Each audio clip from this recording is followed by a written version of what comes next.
welcome at WOF in Vienna. This time we had similar event in Prague in October, and I believe it's less than half a year ago, and still I think a lot happened in the world. So it also demonstrates how fast our world is changing.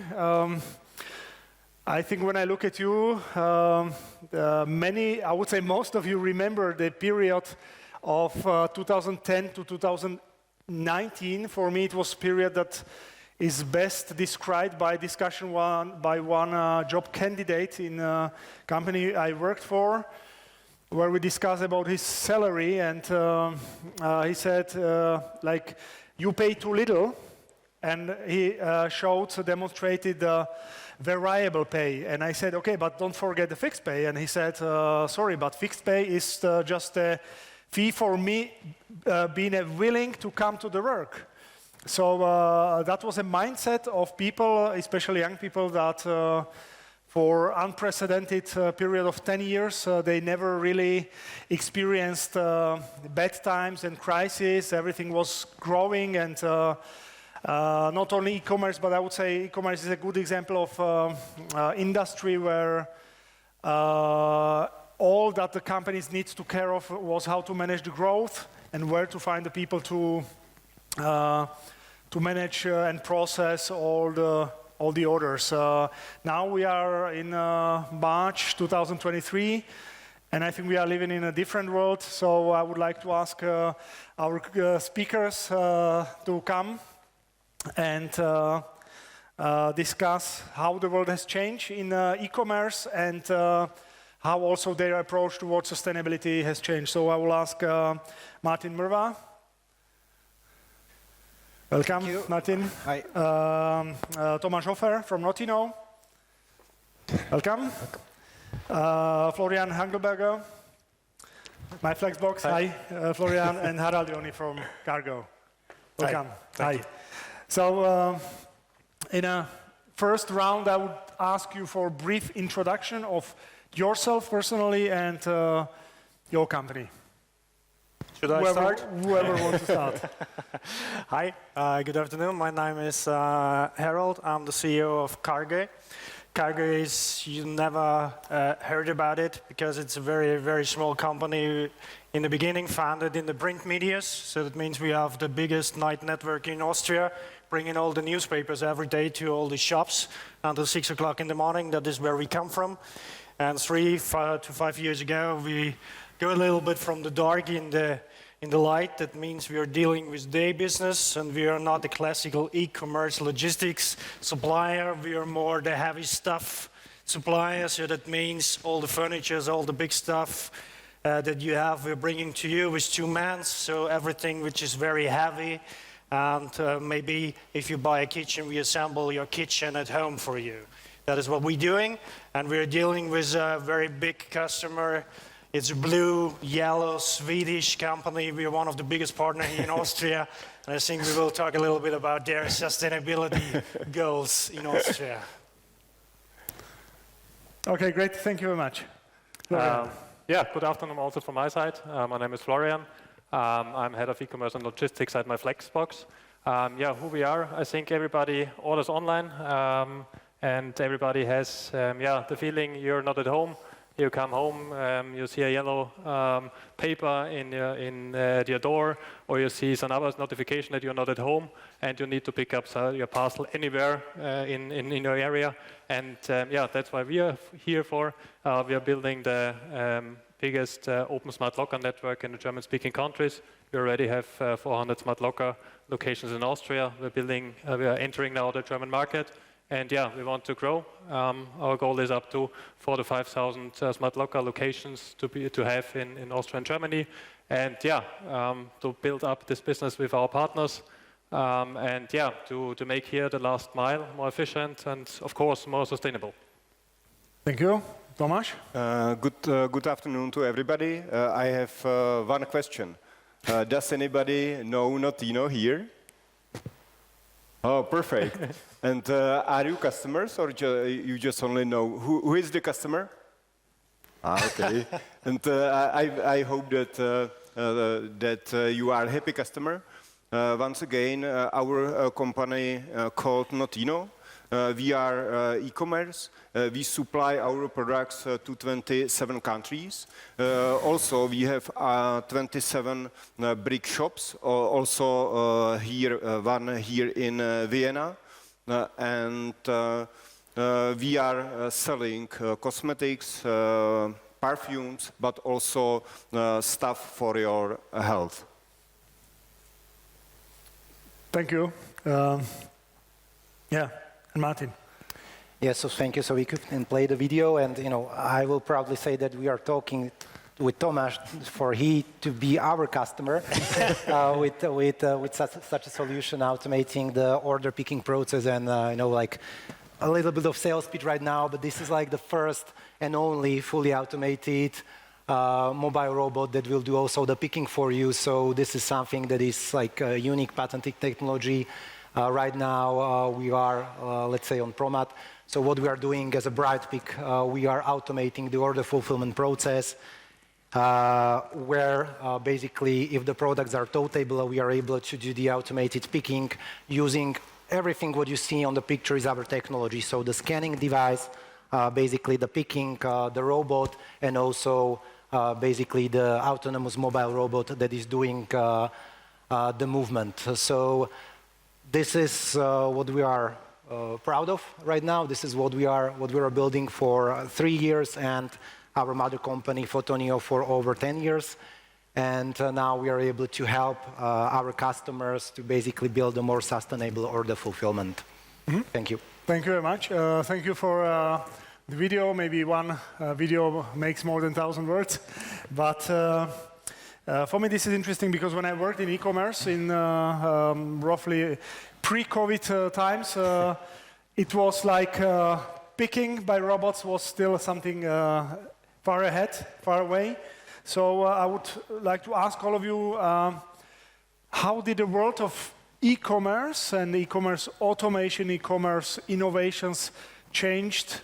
And I mean now first in a, let's say, extremely good way, strong growth in the COVID, and then now probably for some of you in a, let's say, less fortunate way in terms of customers more cautious and inflation and so on. So how did the world change for you? Not much. Not much, okay. Lucky you. Yeah.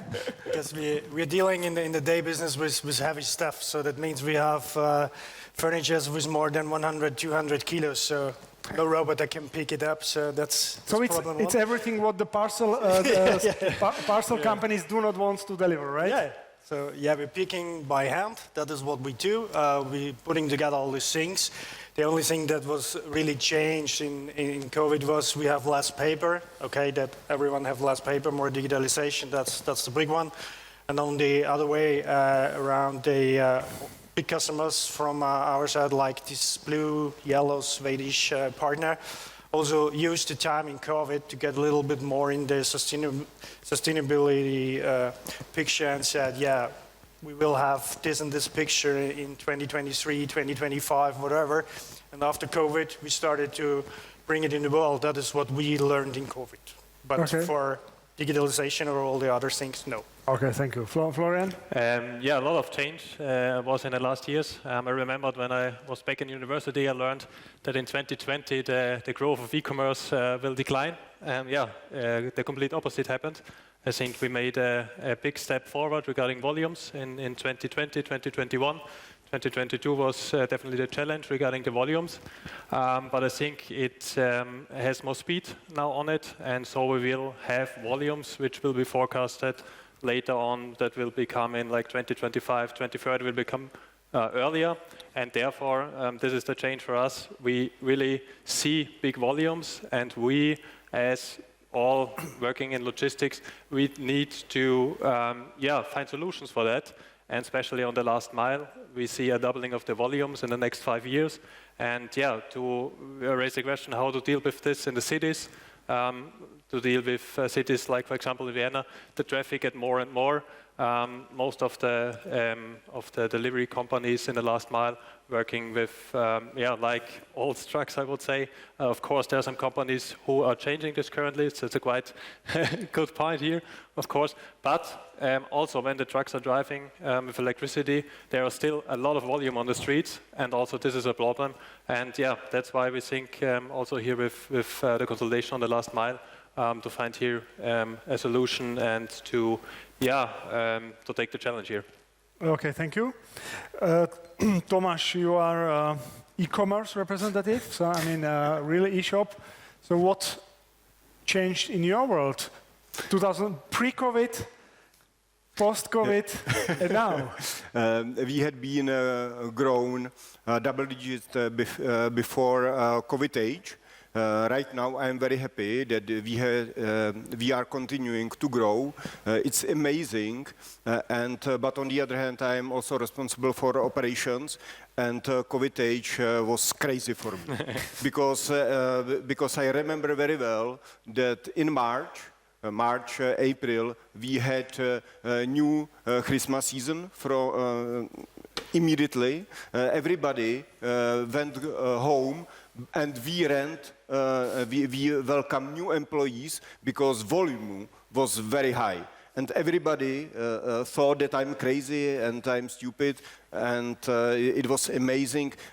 It was perfect experience for me because it was the toughest things was to explain employees what's going on, to be calm, because as I said, we had to hire a lot of people because it was amazing regarding volume.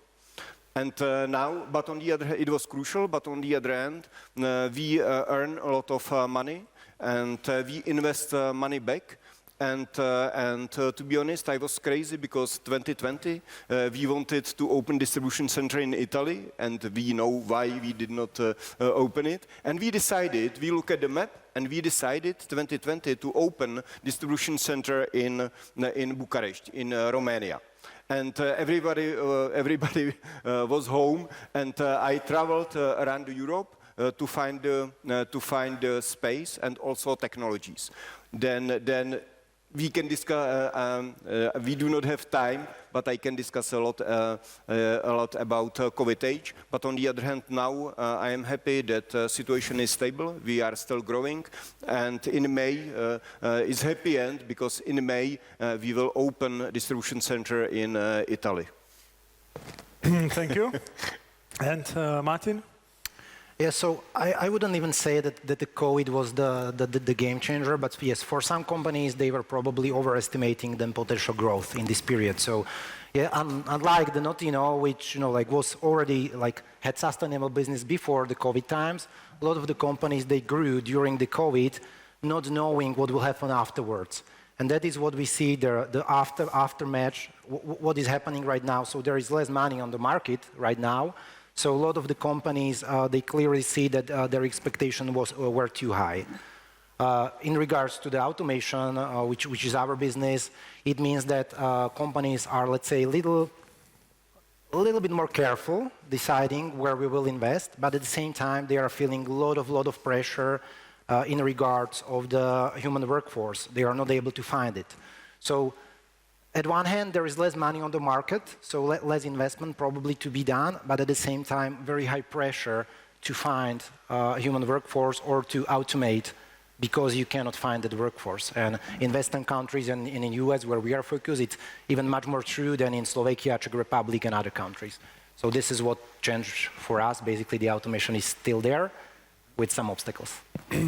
Just one reminder, you have the option to ask questions via Slido, but I guess nobody will mind even if you just raise your hand and ask the question. So it would be really great if you also interacted.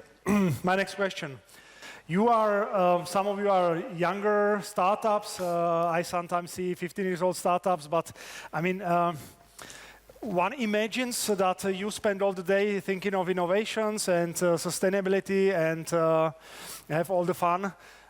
What's the reality? I mean, can you afford to think of sustainability and do you have time? of some greater good? Or is it like a fight to survive? Yes and no, I would say. When we talk about this big blue, yellow Swedish company, then there's a lot of money there globally. So they decided in COVID times, for Austria especially, that they want to have 100% EV share in Austria by the end of 2023. That means financial year at this blue Swedish company is in August. So that means in August 2023, you want to bring all the last miles, all the orders that you orders online or in this store will be delivered with 100% EV. So that means with electrical vehicles. Maybe possible, maybe not, we don't know. And we also have a company in Hungary. We're dealing also in Hungary with them. And this company said also in Hungary and globally that in all the other countries, 2025 will be the target to have 100% electrical last mile. So now we are dealing with this. We get money for it. That's very important. So that means they pay for it. Also, the customers pay for it. Maybe you know it, maybe you don't know it. But if you get a delivery in Vienna, it's 100% EV share since 2 or 3 months. So that means every last mile delivery is delivered with an EV car, and you don't know it, maybe, or you know it, but because you do not pay more in the online shop for that. So that's a global decision in this company. That's good, but the rest of the world don't pay for it, so we don't do it. Why? Okay. I will have the discussion with them in June, so I'll ask more. Thank you. How about you? Yes, I think you talked about us, about the young company. That's correct. We are 4 years old now. And yeah, for us, it's a core value of our company to be sustainable. And it's also, I would say, USP, because you can be sustainable and also to be cost saving. For us in the logistics, what are we doing? We are trying to make lean processes, and we're trying to have consolidation and, yeah, to earn with that money. I think nobody from us would send one parcel with a big truck to Tyrol. Nobody would do that. Everybody of us would combine these parcels and send it then on the way. And that's what we are doing on the last mile. And yeah, the last mile is very expensive, especially in e-commerce. Depends on the product. Up to 50% of the cost of the product is generated on the last mile.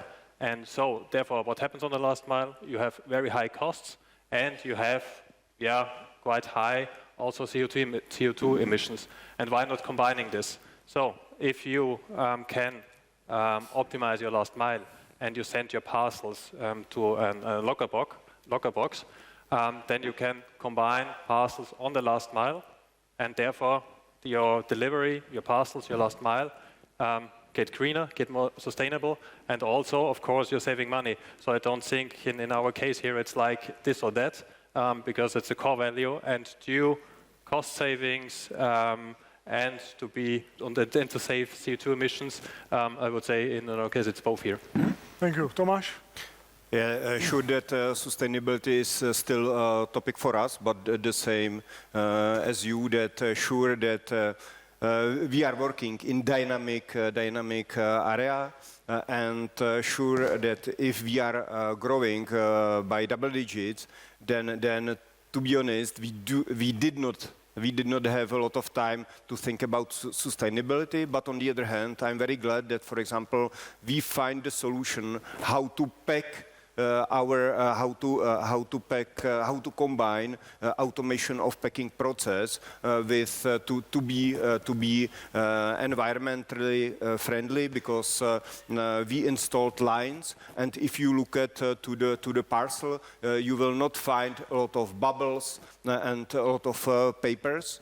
And this is the way how we cope with sustainability. Still, we do the best to combine automation of our process to improve efficiency, cost saving, and sure that we also think about a lot about sustainability. Yeah. Thank you. And Martin? Yeah, so I would say that for us that there are two topics. So the business sustainability that was already mentioned by Tomáš, Florian, and also all of us. Basically, you start to think, let's say, sustainability in terms of ecology once you have the possibility to do so as a business. So this is something that, yes, I can offer the premium price to my clients. Are they willing to pay the price? With automation, what I see as a strong point is that, like, sustainability, the business one, is the important for the business to survive. So again, I would stress out the companies, some of them are, let's say, they necessarily need to automate the processes, whether it's inbound process, outbound process, last mile delivery. That's something where you need to implement the new technologies, otherwise your company cannot grow double digits, for example. So this is very important. And then there is this let's say, ecology point, which is also very important. What we are looking for is basically how to cut the power consumption of the automation system. For example, one of our customers in Slovakia, let's say potential customer right now, to not skip something, is installing power solar collectors on top of basically the warehouse, and we are exploring the possibility, so how to use this energy that he will be harvesting basically for other processes to basically charge our runners, our robots, in the times where there is enough energy to be delivered. So this is, let's say, the ecology part and the business part that goes well together. Of course, please. And I would like to also, I'm very happy that I found a lot of customers here, but to be honest, for us it's quite a challenge to combine environment and business, because we do not produce products. We just only buy them and then sell them. It means that we do the best to provide customers something more. But if you, for example, if you want some perfumes, then you can buy it all everywhere. And it's quite, and our customers expect from us good service, but also good price. And it's always, for us, it's always a challenge, because if you would like to spend some money on our environment, then nothing is for free then. Mm-hmm. Thank you. You have, I guess most of you cannot imagine your lives without e-commerce, but for many people, e-commerce is opposite of sustainability. That means, why don't you rather convince customers to buy less, consume less, companies to produce longer lifetime products, convince customers to walk to the store rather than order home delivery? So how would you convince a person like this that we still need this kind of innovations? Whoever wants to answer. Yep. Maybe I would start, because I do not like word convince. Then if you check our website, we do the best to provide our customers options regarding delivery, not just only home delivery, parcel locker, pickup points. And this is the way what we can do. We can provide options. Sure that, for example, we know that, for example, parcel locker or pickup is cheaper and better for environment than we provide it for better price. But first step is to have option on our website. And then you can support, for example, delivery, as I mentioned. Mm-hmm. Yeah, I think it's a good point, really. I don't think that we can now discuss about global economics and how we buy from China. Of course, there's a lot of transport. I don't think we can make a solution in logistics terms, but we can find a solution to make it better and to give the customer the option. And I think the awareness for this topic is getting bigger and bigger, I think, especially in the younger generation. And therefore, like in e-commerce and the online shop, in the checkout, to give several options to say, hey, okay, you deliver it to your house store, this costs price X. To a locker box, it's cheaper. And also it saves CO2 emissions. And also, like a few years ago, there was e-commerce and there was the stationary retail. It is also in the last years, of course, is melting together, and to give the customer the options and to pick it up at your local retailer. So order it online, pick it up at your local retailer because you're going there anywhere, and also then to have it 24/7 available at the local retailer. So to give options to the customer, and I think when the options are good, well processed, then the customer will also take them. Yeah. And other, and maybe last example, because still we pack 70% of parcels manually, and our customers has options. We have two options. One package contains plastic, and the second just only paper. And I'm not a judger to say what is better, but our customers can choose. Sure that in this case regarding plastic is for free, and in this case we ask customer to give us some money. The charge does not cover everything, but our customers have options. So it's not like you educate or you drive your customer decisions. It's more like you give the options, yeah. and the consumers drive what happens in all of your industries, right? Yeah, exactly, because in the past, I'm still stupid, but in the past I was stupid and I thought that paper is better than plastic. And big discussion. Then, hi Thomas, and nice examples. Thomas is not true, paper is more than plastic, and some big discussion. And I said stop, and this is the reason why we provide option.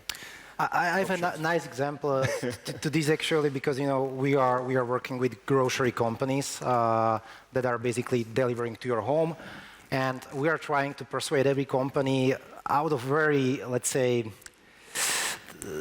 maybe not the right reasons, but because for the automation is better, but it's also sustainable. Do not use the bags. Because for automation, for automated picking that we have shown, it's very complicated if you want to put 3 bags into one tote.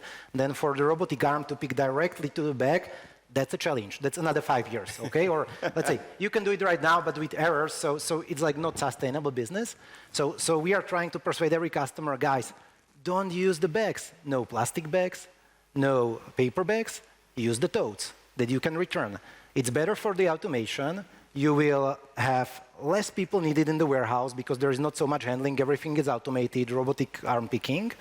And your only problem is the last mile delivery, because then the tote is probably bigger than the bags. So this is like, okay, not the paper bags, that's not the way, because, yes, like Tomáš is saying, maybe they are even worse than the plastic bags in the long run, because everybody's thinking, okay, this is like the best thing I can do, order 4 paper bags. We are saying, yeah, scratch the paper bags, it's easier for the automation and better for the world. Yeah. Maybe just an anecdote. I was in a grocery e-commerce company when we started to use paper bags. And there are things you cannot really think of in advance, like impact what happens with paper bags when it rains. So that was something that was a really, really big issue that goes way beyond the topic of sustainability. Put it in the locker, You need to get it from the warehouse to the car and from the car to the locker. Okay, so how about yourself? Yeah, I can give also a very good example, I think, because we started in Germany last year, also making this heavy stuff together with partners, and we don't work with Flexbox together, but we work with competitors together, and we're bringing, since last year, there is an option online for the customers. You can choose you want to have it with the last mile, costs around 80 euros, or you bring it in a place, in a big place, that's the point, for 20 euros. So most of the customers choose this 20 euro because it's not so far away from home, it's better for last mile, perfect, and it was running from the first day on, fully booked. And the problem is there, we work together with a competitor, and the problem is that also some customers bring whole kitchens in these store boxes.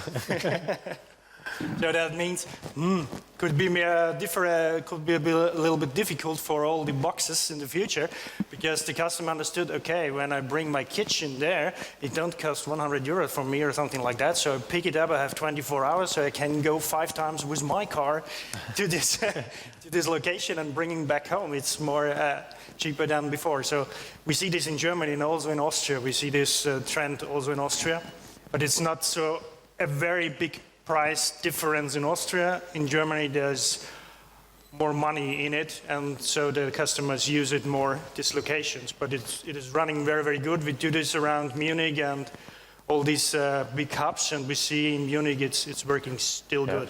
I think, of course, it's cheaper for the customer, for the end consumer. For you, it's better because you can consolidate. And yeah, for the customer, it's 24/7. They can pick up. I don't know if it's in your case also 24/7, but like to reach it 24/7, I'm not to be at home. I don't need to be at the exact time anywhere. So I am sitting in the driver's seat as consumer, and I can say, okay, I want it there, and I can pick it up. I have my time frame, and so I'm super flexible. And yeah, it's like 100% first attempt delivery. That's not the usual case in e-commerce business. And we get more money. So that's also good for us. Consolidation is what we're doing here in logistics. One thing came to my mind when you were saying that let's get the things nearer to the customer. Let's pick it. Who of you knows the term micro-fulfillment center? Nobody? Somebody? 2, 3 people? One here. Yeah, one here. So that was the top. That was a very big COVID or pre-COVID, let's say COVID times topic when there were like a lot of money, and we were talking, let's say, yes, how to be more sustainable. So let's bring the things closer to the customer. Let's create not the dark stores, they are not very sustainable, but the micro-fulfillment centers where you basically then can use, for example, curbside pickup, so the customers will pick the things, but it's very, very convenient for them because they don't need to travel necessarily long distances. So once you are going home from work, you will just stop by somewhere. The robots will, bring your order basically to the delivery window or to the box or to the locker where you will just, enter the PIN, whatever, you pick it up. So this is something that was a very big topic. I think then you need a very good process and logistics manager to make it work business-wise. Mm-hmm. That's the big topic. So how you can be big enough that it pays, it still can pay itself, but at the same time be very as close to the customer as possible. If I may just add on top of this, because this is very important. Some people think of like the solutions and innovations in a way that it's all just a matter of, okay, good idea, but it's quite hard to understand like the challenges in why most of the big warehouses are outside of the city, and what it means that you need to transport hundreds of small vans every day to the city center just because you cannot afford a smaller fulfillment center somewhere around the center, right? So it's quite a big topic, and a lot of e-commerce companies are learning by doing, of course, and they rented a warehouse, and then they found out they don't have enough space for the vans, for example, and so on and so on. So it's like quite Wild West, I would say, and developing. And there are some companies who really took a step ahead, but for many customers, many companies, it's like to do a change is too difficult because it's not like it's risky. It's risky. You can just build a new 1, 2, 3 warehouses. You cannot afford it normally. So, how about yourself in the logistics, in the delivery world? What are the challenges? What are the ideal concepts you would like to deliver, but it's still too difficult? I think these boxes or store places are a good idea, because what we see, these pickup stores where you have people there waiting for you, that you are coming and picking up your goods, that's old-fashioned. So if you have these locations, it's good. No people, automatization, good. It's also better for us because we go every day the same round maybe, bringing all the stuff in there, getting our money for this round. Everything is good, so saved CO2, very good. But the challenge that we see when we came back to this Swedish company is the problem that when you go with e-cars, we are now using in Vienna more than 20 e-cars every day, but you do not bring so much stuff in this car because the batteries are so heavy, so you bring the half of a diesel there and then you can go 100 kilometers. Yeah, it's nice for Vienna, but for the rest of the world it's stupid. So I think this is more or less the blocking point at the moment, because we need the double amount of cars if we have the same orders when we use diesel or when we use the e-vehicles, and that's at the moment the big problem. Mm-hmm. So what we have done with this Swedish company together, we said, okay, we're using your cars because, as some of you know, they invested in Vantron, so very expensive e-cars cost more than the double as a normal e-car, but it fits perfect for these orders. That's okay, but only going 100 kilometers with this car. And we said, okay, stop this. We invested in normal serial cars, so like a Fiat Ducato or whatever, you get on the market for the half of the price. You get the same inside, but the batteries are more stronger at the moment because they are more developed than all these concept cars, more or less. So that means we can go 250 kilometers with these cars. And that is what we mix up now. So we learned also together with our partners and say, okay, if we mix up, then it's better. We bring more goods to the locations that we need. But I'm a friend of these store locations because it's good for me, it's good for the customer, and it's good for the system. Great. Florian, are there any concepts or ideas that would be great to bring to the market, but the market is not ready yet, technology is not ready yet? Is there anything that you are thinking of, but that needs a time? There's several ideas, of course, in the future, what the future may bring. I don't think currently the focus for us here or here is to really have a high density of these pickup points. Especially also in yours with the two-man handling, with the big goods. When you're a consumer, is it okay for you to drive 100 kilometers to pick up your kitchen? I don't think so, because also when you drive several times with your car, and also when you get a parcel, do you want to, is it sustainable to get again in the car and drive 10 kilometers to pick up the parcel? No.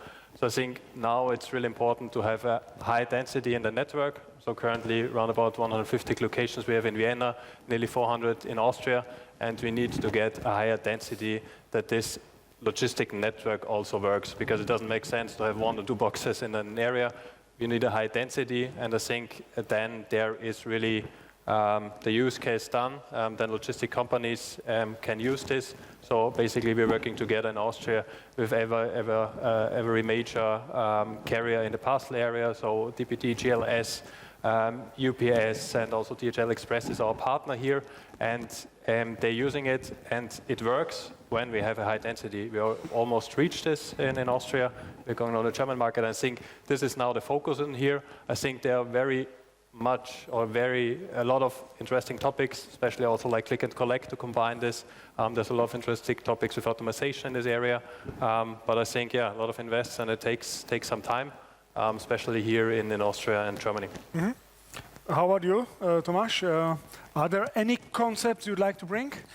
Yeah, but I cannot present it because everybody is concentrated on parcel locker. But we think that you as a customer, maybe you do not know it right now, but regarding delivery, we would like to provide you other concept, not just only parcel locker. And I cannot discuss it right now. We do not know if the project will be successful, but I can tell you that we think that home delivery is not dead. Still. And this is regarding delivery, and is not because one thing I can tell you that right now we are in Vienna. If you order something today, we will deliver tomorrow. Our long-term strategy is to deliver goods within 2 hours. In big cities, and back to your point, sure that we are thinking about small warehouses, but still this is compromise. In big warehouse we have all products. We have more than 1,000 SKUs, and we will have in the near future we will have more. But if you have small warehouse, you are close to customer, but you cannot provide all SKUs, all products. Then this is always compromise. But to answer your question, we would like to have small warehouses to shorten delivery time. And this is a nice example about combination business sustainability and environment. Because to be honest, we are not doing because of environment. We are doing to satisfy our customer to deliver goods as soon as possible. Mm-hmm. Just a short notice, home delivery is not dead, but I think it gets more expensive in the future. So that's the one. We will see. I always say that the innovation that logistics or transportation industry is waiting for is a teleport. But I think that's not exactly that one that you cannot talk about. We will have probably to wait longer for that one. How about you, Martin? Maybe let me ask from this different perspective, because again, you are not a consumer company. So what I'm interested in is your view on your business is about automation, and automation is, of course, not so much about saving CO2, but it's about business sustainability. So how is your company helping companies like some of speakers we have here, helping them success, not only survive, but success? Yeah, so I think I a little bit touched the topic in general, so that's like the automation. So if you want to have a smaller fulfillment center in the center, you have to be very smart with two things. Basically, how much can you fit in? That's very important. So you have to use the vertical space up to the top. You have to have as many SKUs as possible. And at the same time, let's say you have to be very efficient in that order picking process.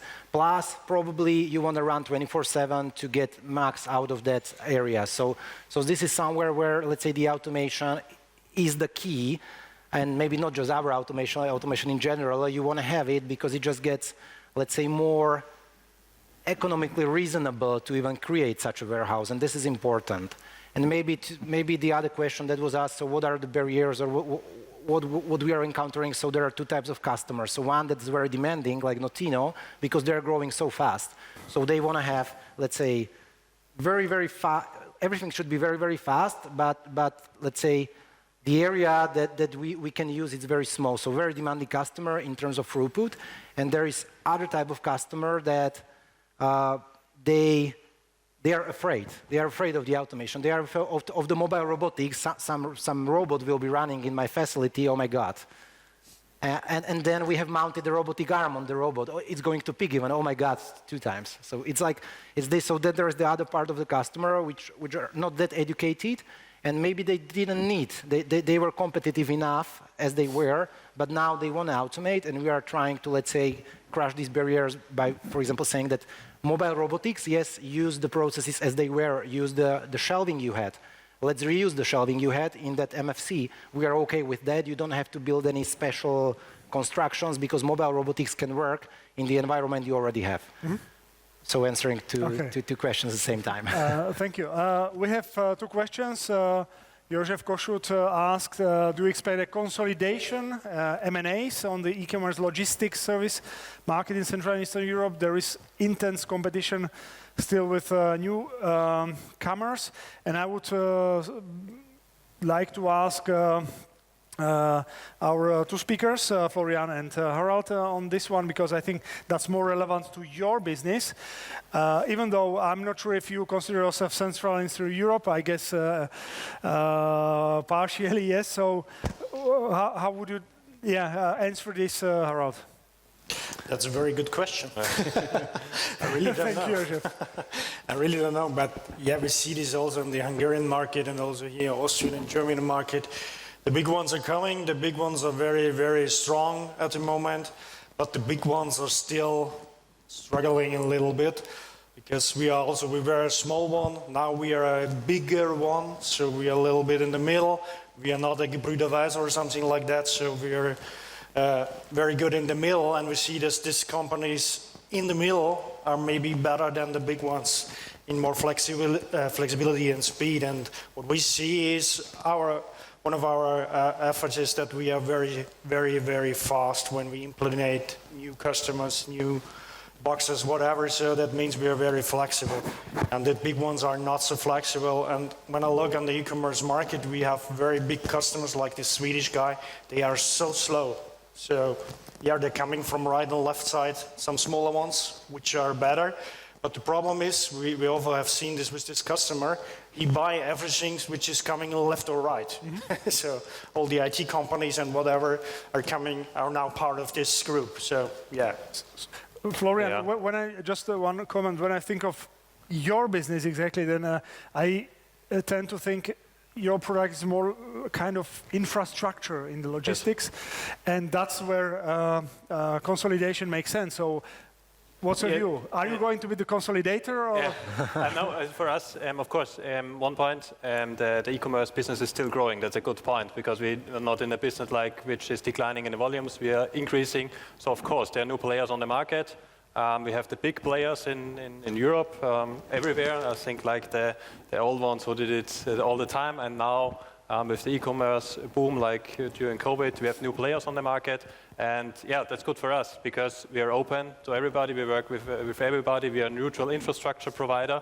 And so therefore for us it's quite good. How to predict if there are some consolidation, merger and acquisitions. I think the market is growing. New players will be on the market. There is a big market, and let's see what comes. But one point is clear, that the volume will be increasing. And yeah, we're happy to work with all of these providers together. Mm-hmm. Next question is for Tomáš. Tomáš, do you listen to customer voice before or while enabling new sustainable delivery solutions? How is the delivery cost still leading aspect, or do you see customer behavior changing towards green logistics? Sure. That we discussed this topic later regarding option of deliveries. First, we on our website you can see that there are many options, and it's up to our customers. It's voice of customer to choose the proper one. And for example, if we enter to new country, we check love brands of deliveries, and then we will implement it. To answer these questions, in case of transport option or delivery option, yeah, we listen to customers. And regarding other topics, sure that, for example, as I said, we implemented or we installed automated packing line, and we ask our customer to give us feedback on it, what they think and so on. And the last example, I am a Was the feedback good? It was very interesting. It was overall very good feedback, but if you checked our previous packing, there are a lot of plastic, but we are doing it properly. And for example, one or two customers wrote us that right now they think that we do not take care of packing process. Then it was interesting, but still we listen. And I am a board member. And we are quite big company, more than 2,000 employees, but still we have quite flat organizational chart. And I am reading feedback of our customers regarding packing, regarding our service, included packing. For example, we measure NPS of our customers, and one line is packing. Also delivery, but also packing, and this is feedback from our customers all around the Europe. I hope that I have answered the question. Maybe if I may just ask a last question. We are close to the end. Martin, your product is a little bit different, not consumer-centric. And so one might think of automation as something that takes the jobs from people. So how would you respond to, let's say, benefits, and what is your company or your product bringing to the society? I would answer with Amazon use case. They are the biggest producer of robots in the world, and they are still hiring more people. So that's not true that this means it's taking the job. So the number of the robots is rising, and still the number of the employees is rising. For Amazon, for example, as the biggest robot manufacturer in the world, which is like very surprising, but it is like that. So yeah, from my perspective, it will go hand in hand, like robotics and people's jobs, and mainly the automation, as it was always, it's taking the jobs that are not, let's say, that well paid, that let's say safe, or you just don't want to do that. You would like to do something different in the process. So, for example, taking care of the robots. I see. Thank you very much. I hope you enjoyed the discussion and the speakers. Hope you enjoyed the discussion as well. Thank you. Thank you.